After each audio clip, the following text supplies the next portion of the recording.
sou Luciano Duarte, seja muito bem-vindo ao BioArte. Esse é o canal onde a gente combina arte com divulgação científica. E hoje eu vou modelar o Bulbasauro.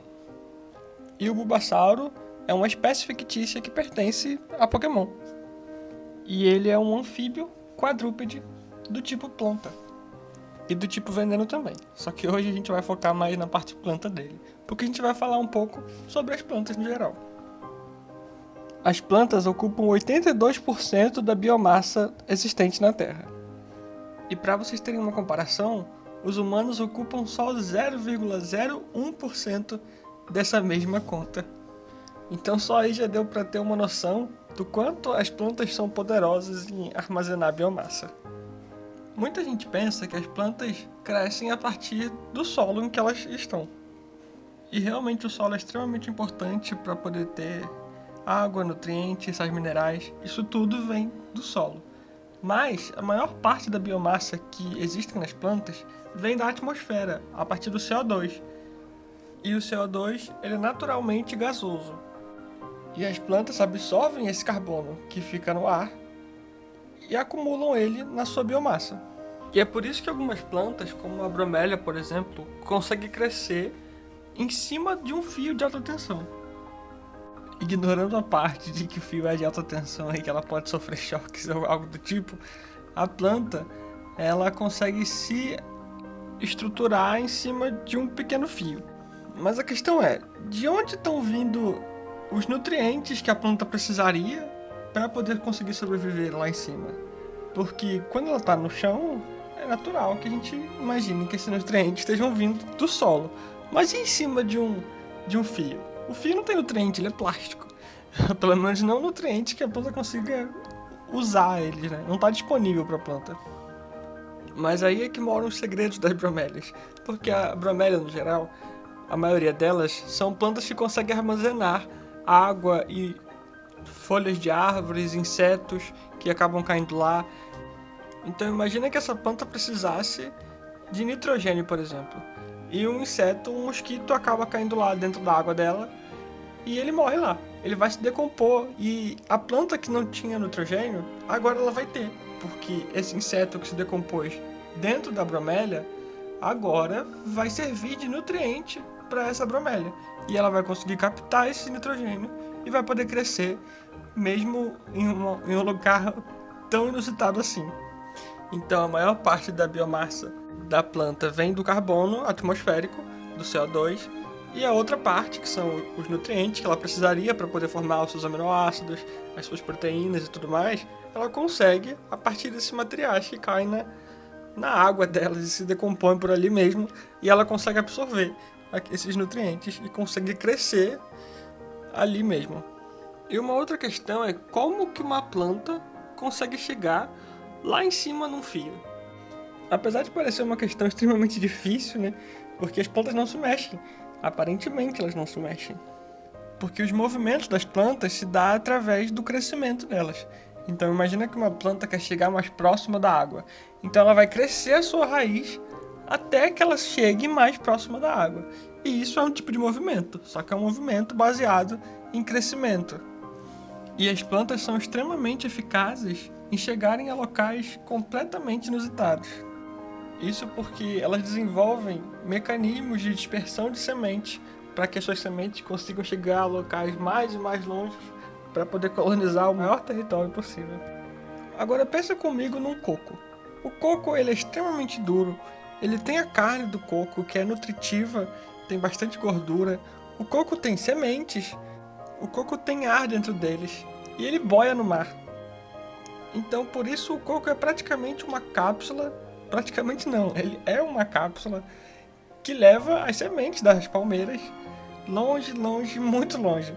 Porque é que esse coco vai cair no mar, ele vai chegar a locais extremamente distantes, boiando pelo oceano. E o mar vai se encarregar de levar esse coco para bem, bem distante e colonizar ilhas, por exemplo. Uma representação clássica de ilhas é aquele montinho de areia com um coqueiro no meio. E por que tem um coqueiro ali no meio dessa representação? É porque as pessoas já sabem que os cocos eles são extremamente eficazes em colonizar esses locais.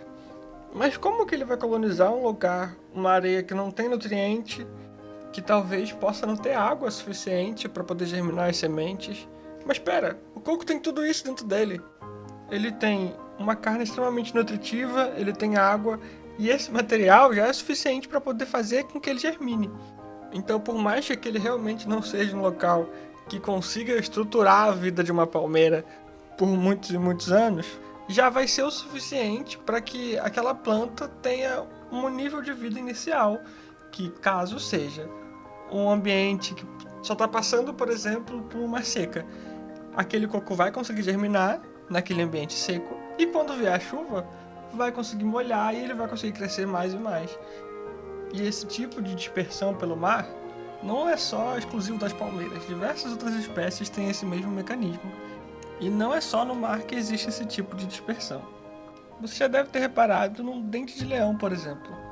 Quando um dente de leão é soprado, ou quando o vento sopra esse dente de leão, várias e várias sementes extremamente pequenininhas são levadas pelo vento a diversos lugares. E essas sementes pequenininhas vão cair em outros lugares e vão crescer ali. E vão gerar mais e mais sementes. E assim, essa planta vai conseguindo aos poucos se distribuir pelo mundo todo, viajando pelo vento. E essa dispersão que acontece pela água, seja água do mar ou seja pela água de cachoeiras, por exemplo, se chama hidrocoria. E a dispersão que acontece através dos ventos é chamada de anemocoria. Uma outra maneira extremamente eficaz de dispersão das plantas é quando ela produz um fruto, provavelmente um fruto gostoso, seja ele gostoso para macacos, para morcegos, para abelhas ou para qualquer animal, até mesmo para nós humanos. E é por isso que as sementes elas ficam dentro desses frutos, porque provavelmente esse animal vai comer essa semente junto com o fruto, junto com a parte gostosa dessa planta. Daí esse animal vai servir como um carro para essa plantinha. Ele vai consumir essa planta e vai andar pela floresta e vai cagar em um outro lugar. E essas fezes desse animal, ela tem água, ela tem nutriente, ela tem tudo que uma planta precisa para poder germinar naquele local. O mico-leão dourado, por exemplo, ele consome até 88 espécies diferentes de plantas. Então imagina que o mico ele consegue dispersar 88 tipos diferentes de árvores. Isso é ótimo tanto para a árvore quanto para toda a vida na floresta. E esse processo é chamado de zoocoria. E dentro da zoocoria existem diversos outros tipos de dispersão, que eu provavelmente vou trazer aqui mais para frente em algum outro vídeo. E caso você queira saber um pouco mais sobre como as plantas modificaram o ecossistema terrestre, é só você assistir ao vídeo que eu vou deixar linkado aqui no card. Muito obrigado por ter assistido até aqui, estamos chegando agora ao final do nosso vídeo. Espero muito que vocês tenham gostado. Não esqueça de curtir o vídeo e compartilhar se você puder, para a gente poder tornar a ciência cada vez mais divertida e acessível para todo mundo. Fiquem agora com um pequeno cover meu, eu vou cantar Flores dos Titãs. Muito obrigado e até semana que vem. Obrigado! Olhei até ficar cansado de ver os meus olhos no espelho. Chorei por ter despedaçado as flores que estão no canteiro. Os punhos e os pulsos cortados e o resto do meu corpo inteiro. Há flores por todos os lados embaixo do meu travesseiro. Há flores por todos os lados, há flores em tudo que eu vejo. A dor vai curar estas lástimas, o soro tem gosto de lágrimas. As flores têm cheiro de morte, a dor vai fechar esses cortes.